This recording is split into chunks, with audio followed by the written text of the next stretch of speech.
Hey everybody, this is Tinkering with B-Hav and I'm B-Hav. On today's video we're going to be putting this tank together for my 426B Coleman stove. I'm going to start out by putting the check valve in right here. I'll show you tell you what that does and what that's about, and then we'll put the pump back in, and then I'll put the valve in and it'll be ready to go. So I'm leaving tomorrow morning to go camping for the weekend, so I'm going to get this thing working so I can use it. And I'll make videos this weekend of me using it, and then I'll post them. So first of all, we got this. This is called the check valve. All right, and this is what it looks like. It's a little piece of brass, and down inside of it is a little steel ball. I don't know if you can hear it jingling, but the ball moves in there, and it goes in the bottom of this tube inside of here where the pump goes. And this valve or stem screws into here like that, right? It screws down in there when it's in there, and that shuts off and won't let any pressure out or anything in. So when you turn the pump, it loosens it, and then pressure can go in there when you're pumping the pump up and down, and then that's how you seal it, just like that.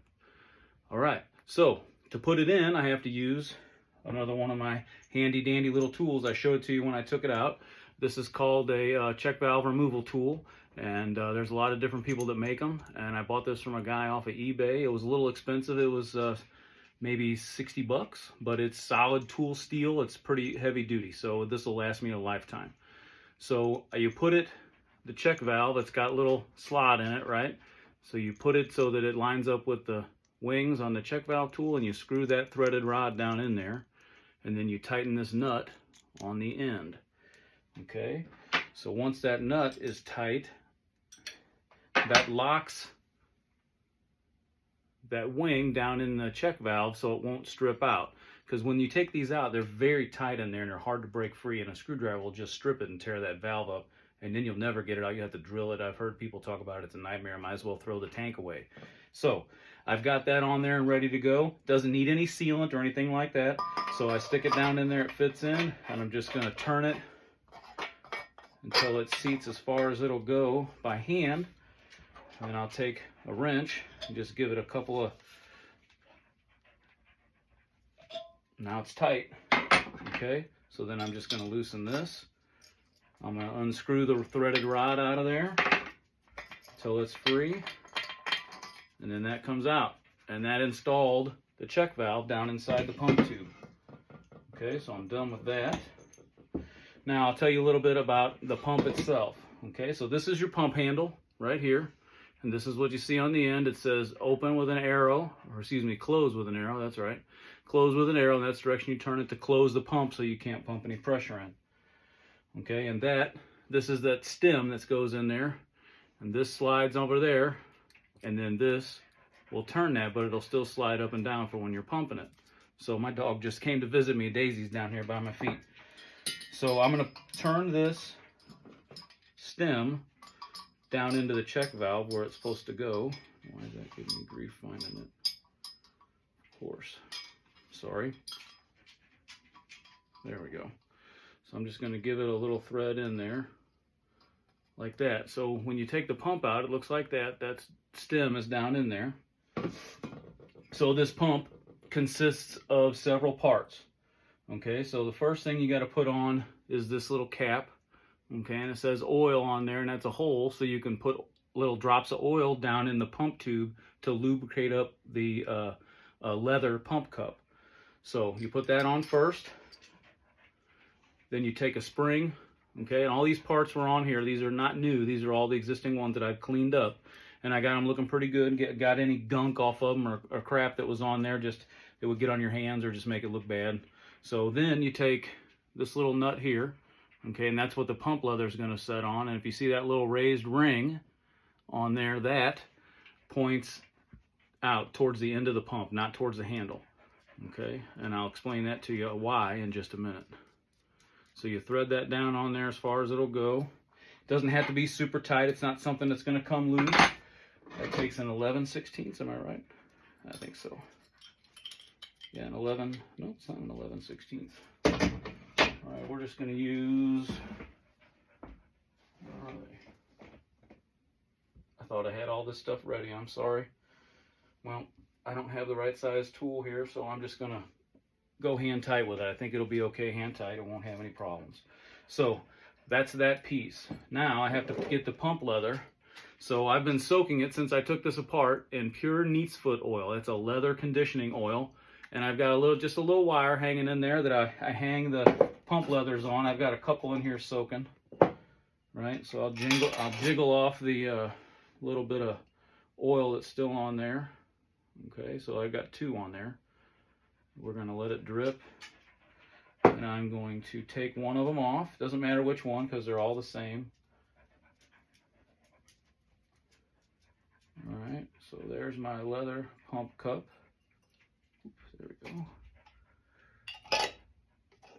And this neat's foot oil didn't come in that mason jar. I did that myself. It came in just like a plastic 1 quart little jug, but I needed it to where I had a big opening so I could put stuff down in there. So anyway, so if you see that it's got the little raised ring around that nut, and you can see the hole in the leather pump cup, it goes on that, okay?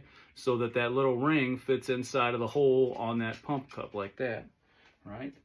Then you take this the other nut. If you look at it, it's got a raised ring on it too. And that points down towards the other one. And what that does, it lets you tighten this up on there, but that pump cup will still move around a little bit. It can go from side to side. It doesn't squeeze it tight because those 2 little rings pinch together, right? So that, I'll take my little handy dandy needle nose pliers here, and you just grab that and spin it until it's tight, just like that. And that is the entire pump assembly.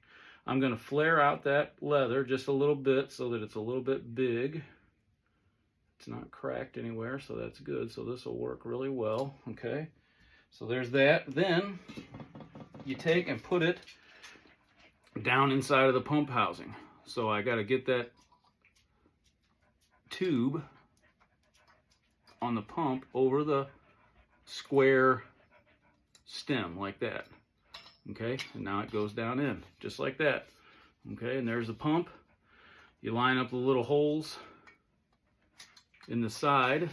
See, there's a hole there, and there's one on the other side there. Then you take the little retaining ring here, and you put it in one side, and then I just use a pair of needle nose pliers, same pair of needle nose pliers, to pull it over and put it in the other side, just like that.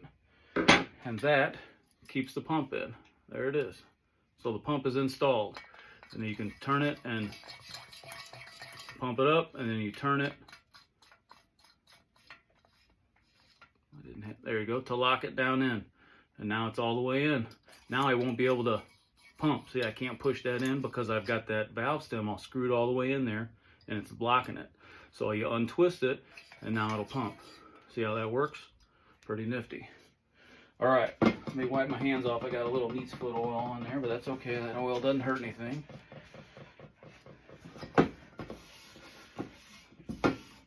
All right, so the next piece is the valve itself. Okay, and this is my new old stock valve. I took the wheel off of there so it'll spin in there a little easier. And I've already test fitted to make sure it fits and everything is how it should be. One thing you do is you take some thread locker. I use red Loctite thread lock, and I put some on these threads right here on the valve, so when I screw it in there and get it in place, this stuff dries. It's like, I'm going to say it's like glue. It will harden and it won't let it spin. I mean, you can break it free, but it takes a lot of force. So there are different strength Loctites. The red is the highest strength, and then there's blue, and I think there's another color that's even softer than that. Blue is one that's not permanent, and then there's one that's just a little. So anyway, I like the red because it locks it in place. I don't ever plan on taking this apart again, not in my lifetime, and I don't want it to move. So from the factory, they came with some sort of, I don't know, it was like a shellac something. I don't know. I've looked it up one time, and for a little jar of it is really expensive, like 70, 80 bucks for this little bitty jar, and I'm not paying that, so I'm on a budget, unfortunately. So I'm going to take a little bit of this red Loctite, and I'm just going to put it around the threads here, just like that. It doesn't take much, like I said. It'll spread as you go, just like a drop of it. Let it spread out on the threads. there. Then I'm going to put this down into the tank like that. And I'm just going to spin it down in there. This won't have to be super, super tight.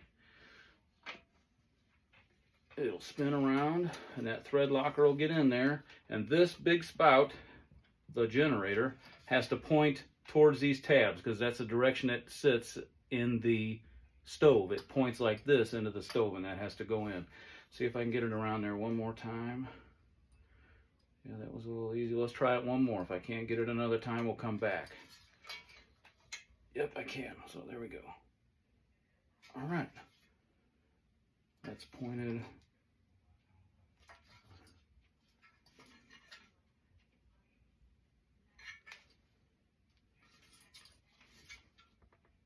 There we go. Perfect. Okay, just like that. So that is installed and ready to go. The only other thing to do, well, I have to put the valve wheel on. So this is the wheel, the handle that goes onto the valve. And there's a little screw here that goes into that. Normally there's an aluminum disc on here that has lighting instructions on it that tells you to turn it so far and then light it until it's going for a few minutes and then to turn it the rest of the way. Unfortunately, this new valve didn't come with one of those discs, so I'm going to have to find one on oldcolemanparts.com and order it. But I'll wait till I have to order a bunch more parts to save on shipping. So I'll just order all of it at once. I'll write it on my list of things that I need to get. So I can operate it without it. So I'm just going to put this on here like that. And then I'm going to screw the screw in here until it's tight. And now if you watch my other video, I put the new pump seal, or cap seal, excuse me, on the cap. Why is this giving me grief? There we go. Okay, so that's that. That's closed. So this is my new cap seal, with or new seal in the cap. So I'll put that on here. And then I'll pump it up and we'll see if it holds pressure. It pumps up. Okay, so that's tight. So now I can pump it and we'll see if it builds up pressure in there, and I'll release it from the pump. So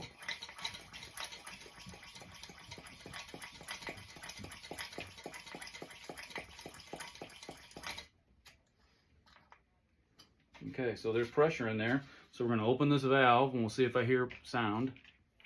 Yep, can you hear that? Okay, so it's holding pressure. And there, release that pressure. So guess what? This is good. It is ready to go. I can fill it full of fuel, put it on my stove, and run it. Well, I'll make some videos of that this weekend. Show you cooking on it. I think my meal for the weekend is I'm going to make breakfast on Saturday morning. I'm going to make biscuits and gravy right on this stove. I've got an old Coleman oven that sits on top of your stove that uses one of the burners as heat. And I'm going to use that to make the biscuits, and I'm going to make the gravy in a Dutch oven on a burner right next to it. So I'll show you a video of that, and that's that. So thanks for watching. It didn't stop.